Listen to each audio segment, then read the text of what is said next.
Hello dosto, I am your host Rajat and welcome back to our channel. Today I am gonna talk about the movie name called Thinubu and let's start the movie. कहानी की शुरुआत में हमें दिखाया जाता है सुनील दत्त नाम के एक आदमी ने गैर कानूनी तरीके से इंडियन स्टॉक एक्सचेंज का डेटा चुरा लिया है और ये करोड़ों का स्कैम था, जिसके बाद सुनील दत्ता विदेश में जाकर आराम की जिंदगी जी रहा था और सीबीआई भी उसे ढूंढ रही होती है। लेकिन एक दिन अचानक से कोई सुनील दत्ता को किडनैप कर लेता है।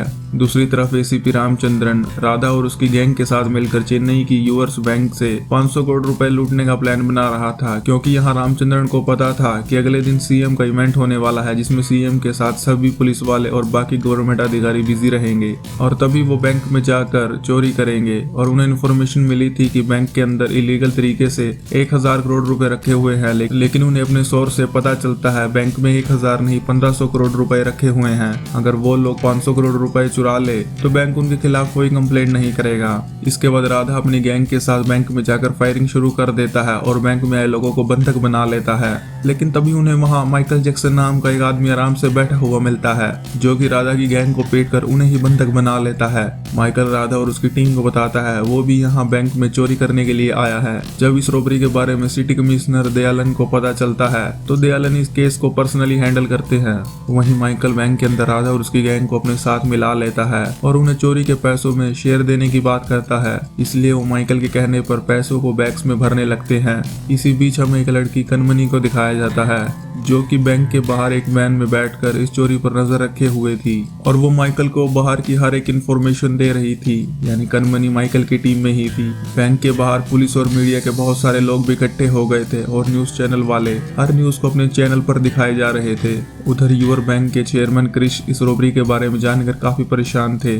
राधा को बैंक लॉकर में जाने से पता चलता है यहाँ टोटल 5000 करोड़ रुपए रखे हुए हैं, इसलिए वो अपनी गैंग से मिलकर माइकल को मारकर सारा पैसा लूटने का प्लान बनाता है। और जब वो लोग माइकल पर हमला करने के लिए जाते हैं तो माइकल उन्हें ही ठिकाने लगा देता है। तभी एसीपी रामचंद्रन का कॉल आता है जो उसे नेगोशिएशन करने की कोशिश करता है, लेकिन माइकल उससे बात ही नहीं करना चाहता था। और जब रामचंद्रन ने माइकल की आवाज को रिकॉर्ड करके न्यूज चैनल पर चलाने के लिए कहा तो उन्हें पता चलता है ये तो माइकल जैक्सन की आवाज है, यानी माइकल वॉइस चेंजर सॉफ्टवेयर का यूज कर रहा था। ये देखकर रामचंद्रन को गुस्सा आ जाता है और वो माइकल को मारने के लिए कुछ स्नाइपर्स को बुलाता है और उन्हें माइकल को मारने का ऑर्डर देता है। और उसका प्लान था कि जब भी माइकल फोन के पास आएगा तो स्नाइपर से शूट कर देंगे, लेकिन माइकल बहुत स्मार्ट होता है और उसे इस प्लान के बारे में पहले ही पता चल जाता है और माइकल बाहर खड़ी वैन को ब्लास्ट कर देता है। वहीं दूसरी ओर क्रिस सीएम से बात करके उसे मैटर को जल्दी खत्म करने के लिए कहता है, इसलिए सीएम रॉबरी स्पॉट पर कमिश्नर दयालन को भेजते हैं। जिसके बाद क्रिस का बिजनेस पार्टनर सैम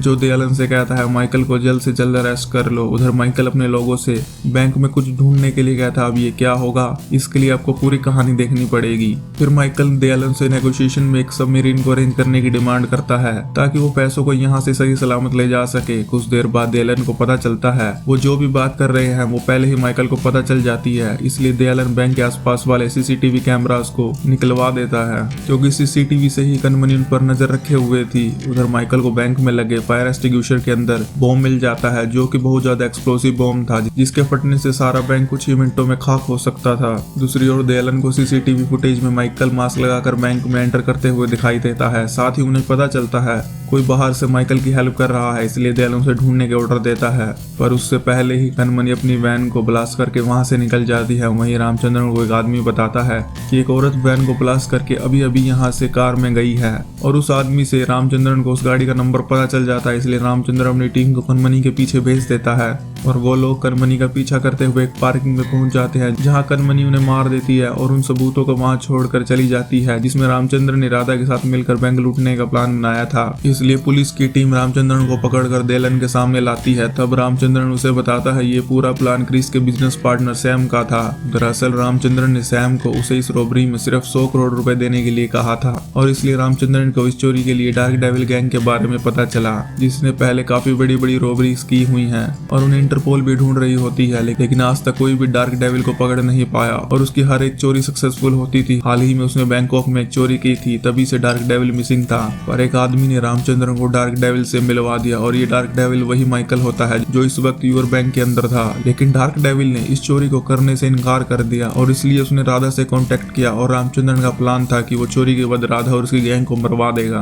उधर कनमनी सैम को किडनैप कर लेती है क्योंकि वो रामचंद्रन के पकड़े जाने के बाद वहां से भागने का प्लान बना रहा था। वहीं दयालन की एक टीम बलावन नाम के आदमी को पकड़ने गई होती है, क्योंकि बलावन ने ही डेविल को बहुत सारा गन पाउडर सप्लाई किया था। उधर दयालन कंफ्यूज हो रहा था कि डेविल चोरी करने की बजाय उसके साथ गेम क्यों खेल रहा है। उसी वक्त दयालन को इन्फो मिलती है कि डेविल और उसकी गैंग तो एक शूट आउट में मारे गए थे और रामचंद्रन का कहना था कि बैंक के अंदर डेविल ही है और उसने बैंक के चारों ओर नकली बॉम्ब प्लांट किए हुए हैं। इसी बात को प्रूव करने के लिए रामचंद्र बॉम्ब को उठा लेता है, लेकिन बॉम्ब असली होता है और बॉम्ब फटने से रामचंद्रन की डेथ हो जाती है। वहीं सीएम दयालन पर प्रेशर बनाते हैं कि इस मैटर को जल्दी से सोल्व करो। तभी दयालन डेविल से उसकी मांग पूछता है। तब डेविल उन्हें बैंक के चेयरमैन क्रिस से मिलने के लिए कहता है। ये बात जब क्रिस को पता चलती है वो दयालन को उसे मारने के लिए कहता है, लेकिन बैंक के अंदर काफी लोग होते हैं इसलिए वो ऐसा नहीं कर सकता। उधर डेविल ने बैंक में बॉम्ब को ढूंढ लिया होता है तो क्रिस सैम को कॉल करके उस पर गुस्सा करता है और उसे कहता है बैंक में सिर्फ 500 करोड़ नहीं है बल्कि 25,000 करोड़ रुपए हैं। पर सैम को तो कनमनी ने किडनैप किया होता है और इस बात के बारे में वो डेविल को बता देती है कि बैंक में 25,000 करोड़ हैं। वहीं बैंक में क्रिस के आदमी राधा और उसकी गैंग को मारकर उसे कॉल करते हैं, जिसके बाद क्रिस बैंक में आने के लिए निकल जाता है। यानी उसने पहले से ही अपने लोगों को अंदर छुपा कर रखा हुआ था ताकि वो 25,000 करोड़ रुपयों को निकाल कर बैंक को ब्लास्ट कर दे और इसलिए ही उन्होंने बॉम्ब को छुपा कर रखा हुआ था। इसके बाद क्रिस के बॉडीगार्ड डेविल को मारकर उसे कुर्सी से बांध देते हैं, जिसके बाद क्रिस डेविल से मिलने के लिए बैंक के अंदर आता है और उसे डेविल के बारे में पूछता है। तब वो उसे बताता है वो अपनी टीम के साथ बहुत ज्यादा खुश था और वो लोग उसके फैमिली मेंबर्स की तरह थे और उसकी टीम के जीजू और आचार्य जल्द ही शादी करने वाले थे, पर उससे पहले एक गैंग ने उन पर हमला कर दिया था जिसमें वो दोनों मारे गए। इस शूट आउट में डेविल और कनमनी भी घायल हो जाते हैं, इसलिए डेविल रात में कनमनी को लेकर एक बूढ़े आदमी के घर जाता है जिन्होंने कुछ दिनों तक उनकी देखभाल की थी। कुछ दिनों बाद उन्हें पता चलता है उन पर यह अटैक क्रिस के पार्टनर सैम ने करवाया था। इस घटना के बाद डेविल सबकी नजरों में डेड हो गया था, लेकिन कुछ दिनों बाद डेविल को फिर से पता चलता है बल्कि ये प्लान सैम का नहीं था, क्रिस का था। दरअसल क्रिस और सैम का ये प्लान था कि वो किसी गैंग को 500 करोड़ रुपए चोरी करने का कॉन्ट्रैक्ट देंगे और इस चोरी के सहारे वो दोनों 25,000 करोड़ रुपयों को उड़ा देंगे। लेकिन जब डेविल ने ये काम करने से मना कर दिया तो क्रिस डर गया था कि कहीं डेविल आगे जाकर उनके लिए प्रॉब्लम ना खड़ी कर दे, इसलिए उसने डेविल पर अटैक करवाया था। इस बारे में डेविल को पता चल गया, इसलिए उसने बैंक लूटने का प्लान बनाया था। उधर दयालन को पता चलता है कि सैम उनसे 1 किलोमीटर दूर एक कार की डिक्की में बंद है और जब वो लोग उसे बचाने जाते हैं तो उसकी चेस्ट पर बॉम्ब लगा होता है और वो लोग जैसे ही डिफ्यूज करने की कोशिश करते हैं कनमनी बॉम्ब को ब्लास्ट कर देती है, लेकिन सैम मरने से पहले दयालन के सामने कन्फेस कर लेता है। इस चोरी में उसके साथ क्रिस भी शामिल है। उधर डेविल खुद को छुड़ाकर क्रिस के सारे आदमियों को मारना शुरू कर देता है और क्रिस को एक कुर्सी से बांध देता है और साथ ही न्यूज चैनल पर लाइव हो जाता है और उसे 3 साल पहले हुए घोटाले के बारे में पूछता है, जहां पर बैंक की एक मीटिंग में अर्जुन नाम का लड़का अपने मैनेजर से पूछता है कि लोग क्रेडिट कार्ड लेने से मना कर देते हैं। इस पर सैम उसे बताता है कि उसे क्रेडिट कार्ड बेचने के लिए कस्टमर्स को बेवकूफ बनाना होगा, मगर अर्जुन को लोगों के साथ ऐसे धोखा करने में अच्छा नहीं लग रहा था, इसलिए उसे क्रेडिट कार्ड वाले डिपार्टमेंट से निकालकर म्यूचुअल फंड वाले डिपार्टमेंट में शिफ्ट कर दिया जाता है, जहां पर उसने बड़े अच्छे से काम किया और बहुत सारे म्यूचुअल फंड बेचकर एम्प्लॉय ऑफ द ईयर का अवार्ड लिया। लेकिन कुछ दिनों बाद लोगों को पता चलता है कि यूएस बैंक दिवालिया घोषित हो गया है। जिन्होंने अर्जुन के कहने पर अपने पैसे म्यूचुअल फंड में डाले थे वो लोग अर्जुन से अपने पैसे मांग रहे थे, इसलिए वो बैंक के चेयरमैन से बात करता है, लेकिन वो लोग अर्जुन से कहते हैं अपना फोन स्विच ऑफ करके आराम से बैठ जाओ। और इससे बैंक चेयरमैन को कोई फर्क नहीं पड़ रहा था कि कितने लोगों का पैसा डूब गया है। अर्जुन को कहीं से हेल्प नहीं मिलती, इसलिए वो बैंक के अगेंस्ट सारे सबूत जुटाता है और सीन यही कट हो जाता है। फिर हमें 6 महीने बाद का सीन दिखाया जाता है, जहाँ पर बहुत सारे लोग बैंक के बाहर इकट्ठा होते हैं और अपना पैसा मांग रहे होते हैं। जब क्रिश को पता चलता है कि ये सारा काम अर्जुन ने किया है तो उसे छत से फेंकवा देता है और रामचंद्रन अपने लोगों को अर्जुन की बॉडी ठिकाने लगाने के लिए कहता है, लेकिन वो अभी भी जिंदा होता है, इसलिए एक आदमी अर्जुन का गला दबाकर उसे मार देता है। उसके बूढ़े माँ बाप को बताया जाता है कि उनके बेटे ने आत्महत्या कर ली और उसके माँ बाप अपने बेटे की मौत का शोक मना रहे होते हैं। उसी रात उनके पास घायल हालत में डेविल और कनमनी आते हैं। तब इस बारे में अर्जुन के पिता डेविल को बताते हैं, इसलिए डेविल अर्जुन को इंसाफ दिलाने के लिए मीडिया को बैंक के अंदर बुलाता है ताकि वो क्रिस से उन 25,000 करोड़ रुपयों के बारे में लाइव पूछ सके।